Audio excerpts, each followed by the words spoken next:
کہ اب تخریب سے ہٹ کر تعمیر کی طرف آپ توجہ دیں. تخریب میں نے کہاں سے کی ہے میرے بھائی؟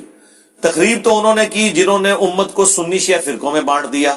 سنیوں میں بھی 5 فرقے بن گئے، حنفی، شافعی، مالکی، حنبلی اور اہل حدیث. شیعہ میں اتنے فرقے بن گئے. جنگ جمل، صفین، نہروان میں نے نہیں کروائی، میں نے کروائی ہے. تخریب تو پہلے سے ہوئی بھی تھی، تعمیر ہم نے کی ہے. السلام علیکم ورحمۃ اللہ وبرکاتہ. اللہ سے دعا کرتے ہیں کہ آپ لوگ خیریت سے ہوں گے. تو انجینئر صاحب، آپ نے امت کو توڑا ہے اور خدا کے لیے امت کو جوڑو. امت کو کس نے توڑا ہے؟ کس نے تخریب کاری کی ہے؟ انجینئر نے سب کو بے نقاب کر دیا. تو یہ ویڈیو جو ہے انجینئر محمد علی مرزا پر لگایا گیا ہے کہ آپ نے امت کو توڑا ہے. اس کے جواب میں علی مرزا نے کچھ ویڈیو میں باتیں بتائی ہیں جو آپ خود بھی اس میں سنیں گے.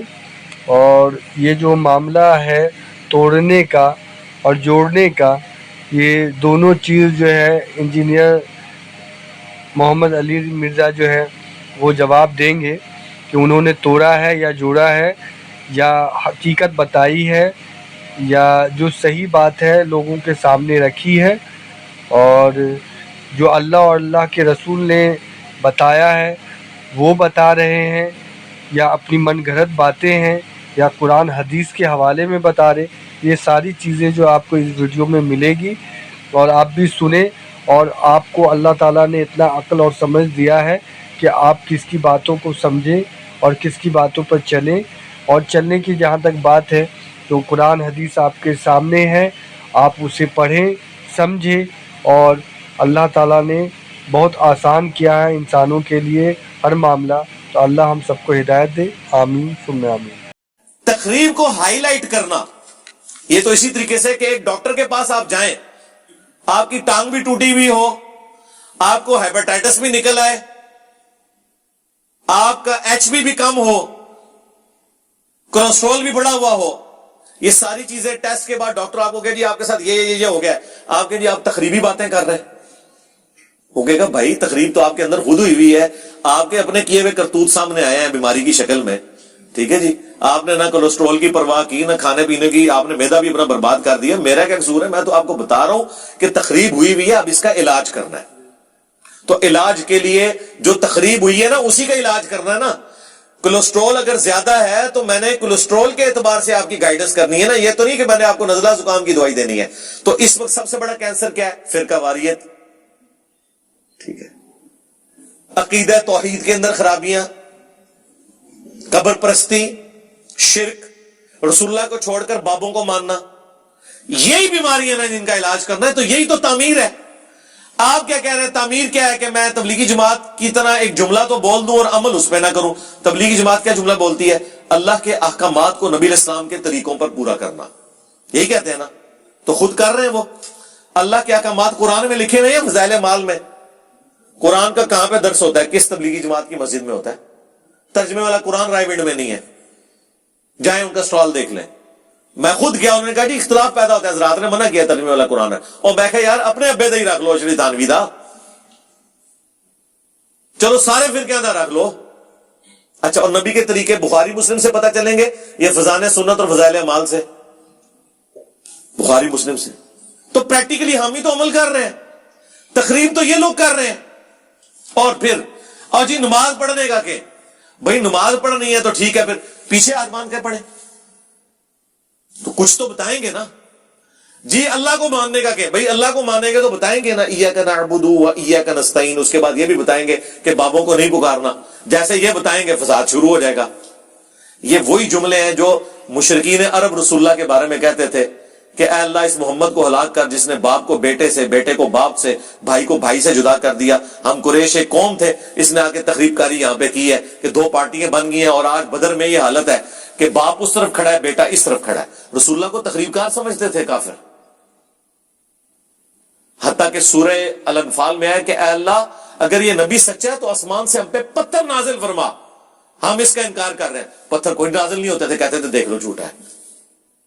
تو اللہ نے فرمایا کہ اے نبی جب تک تم ان میں موجود ہو ہم ان پہ عذاب نہیں بھیجیں گے. اللہ کی سنت ہے کہ جب کبھی عذاب آتا ہے نا تو اہل ایمان اور انبیاء کو وہاں سے نکال لیا جاتا ہے. لہذا یہ جو تمہیں دھمکیاں لگا رہے ہیں نا کہ عذاب کیوں نہیں آ رہا, تو وہ آئے گا بھی نہیں. تو دنیا میں پیغمبر جب آتے ہیں شرک کا علاج کرنے تو پیغمبروں کے مخالفین انہیں تخریب کار ہی سمجھتے ہیں.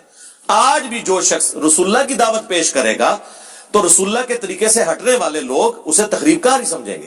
تعمیر ہم ہی تو کر رہے ہیں, عقیدے درست آپ کے ہم نے کیے, دربار آپ نے بنائے ہوئے بابوں کے, نماز کا طریقہ ہم نے آپ کو سکھایا, روزہ, حج, زکات. کوئی دنیا کا ٹاپک ہے جس پہ میری ویڈیوز نہ ہو, اور میرے سوا کوئی ایک پلانٹ ارتھ پہ بندہ دکھانا ہے آپ نے موجودہ یا مرے ہوئے میں جس نے دنیا کے ہر ٹاپک کے اوپر بات کی ہو. یہ تعمیر ہی تو ہو رہی ہے. کتنی پیاری تعمیر ہے. ہمارے دنیا میں چھوڑے جانے سے پہلے کبھی کسی اہل حدیث نے سوچا تھا کہ بریلوی کے پیچھے بھی نماز ہو جاتی ہے؟ تخریب کار تو آپ اور آپ کے علماء تھے, ہم نے تو تعمیر کی ہے. آپ تو کہتے تھے یہ شیطانی لشکر ہے, وہ کہتے تھے یہ مرتد اور واجب القتل ہے, وہ کہتے تھے یہ خوارج کی ایک جماعت ہے. بھئی اسام الارمین اور المہند المفند کا تعارف ہم نے کرایا نا. یہ المہند میں نے لکھی ہے, اسام الارمین میں نے لکھی ہے. یہ تخریب کاریاں کنہوں نے کی ہوئی ہیں؟ ان لوگوں نے جن کو آپ رحمت اللہ علیہ کہتے ہیں, جن کو آپ حکیم الامت کہتے ہیں, جن کو آپ مجدد دین و ملت کہتے ہیں. جس نے سارے تخریب کاروں کی تخریب کاریاں ختم کی اسے کہتے ہیں تخریب کار ہے. تو چونکہ آپ الٹے لٹکے ہوئے ہیں, آپ کو ہر چیز الٹی نظر آ رہی ہے. آپ کی ٹانکیں ہم نے پہلی دفعہ آ کے سیدھی کی ہے کہ دنیا اس طرح دیکھیں آپ. خلافت ملوکیت کو البدایہ والنہایہ یہ واقعی تسلسل بیان فرما دیں. نیز ایک مولوی صاحب کا لکھا, انہوں نے مولانا مودودی پہ رد کیا. بھئی مودودی صاحب پہ کسی نے رد کیا ہے, اس کا معاملہ اللہ کا معاملہ. ہم نے تو بخاری مسلم کی روشنی میں خلافت و ملوکیت کا مقدمہ 5B میں پیش کر دیا, وہ آپ دیکھ لیں. یہ وہ حدیثیں ہیں جن کو نہ یہ تھوک سکتے ہیں نہ نکل سکتے. ان کی موت تو ایک ہی حدیث ہے کہ عمار کو ایک باغی جماعت قتل کرے گی, عمار انہیں اللہ اور جنت کی طرف بلائیں گے اور وہ جماعت جہنم کی طرف بلائے گی. اس میں نبی علیہ السلام نے حضرت علی کی مخالف جماعت اہل شام کو کہا جہنم کی طرف بلانے والی باغی جماعت, جہنم کی طرف بلانے والی باغی جماعت. اس سے بڑی تو کوئی حدیث نہیں نہ ہو سکتی. 2812 بخاری کی, اور بخاری میں 447, اور مسلم میں 7320 سے لے کے 7324 تک. اس کے بعد کس چیز کی گنجائش رہ گئی ہے؟ یہ تو نبی علیہ السلام کا فرمان ہے. او جی آپ سے قیامت کے دن پوچھا جائے گا, تو سب سے پہلے تو مجھے بتائیں کیا رسول اللہ سے قیامت کے دن پوچھا جانا تھا کہ یا رسول اللہ آپ نے امت کو یہ بات کیوں بتائی ہے, یہ کیوں نہیں بتائی کہ عمار کو باغی جماعت قتل کرے؟ جی پوچھا جانا تھا, اسی لیے حضور نے بتایا. ترمذی ابو داؤد کی حدیث ہے جسے حق بات معلوم تھی اور اس سے پوچھی گئی, اس کے باوجود اس نے چھپا لی, تو قیامت کے دن آگ کی لگام اس کے منہ پر ڈالی جائے گی. اور اس سے بڑھ کر سورۃ البقرہ میں ہے کہ جو اللہ تعالیٰ کی طرف سے آئی ہوئی خبروں کو چھپا لیتے ہیں ان پہ اللہ کی لعنت, تمام فرشتوں کی لعنت اور تمام لعنت کرنے والوں کی لعنت, یہاں تک کہ وہ توبہ کر لیں اور وہ حق بات جو چھپائی تھی لوگوں کو بیان کر دیں, پھر اللہ تعالیٰ انہیں معاف کرے گا. آیت نمبر 159 اور 160 ہے سورۃ البقرہ کی. یہ تو ہم نے 5B کے شروع میں ڈالی ہے, تو ہم نے تو کوئی اس حوالے سے معاملہ نہیں کیا.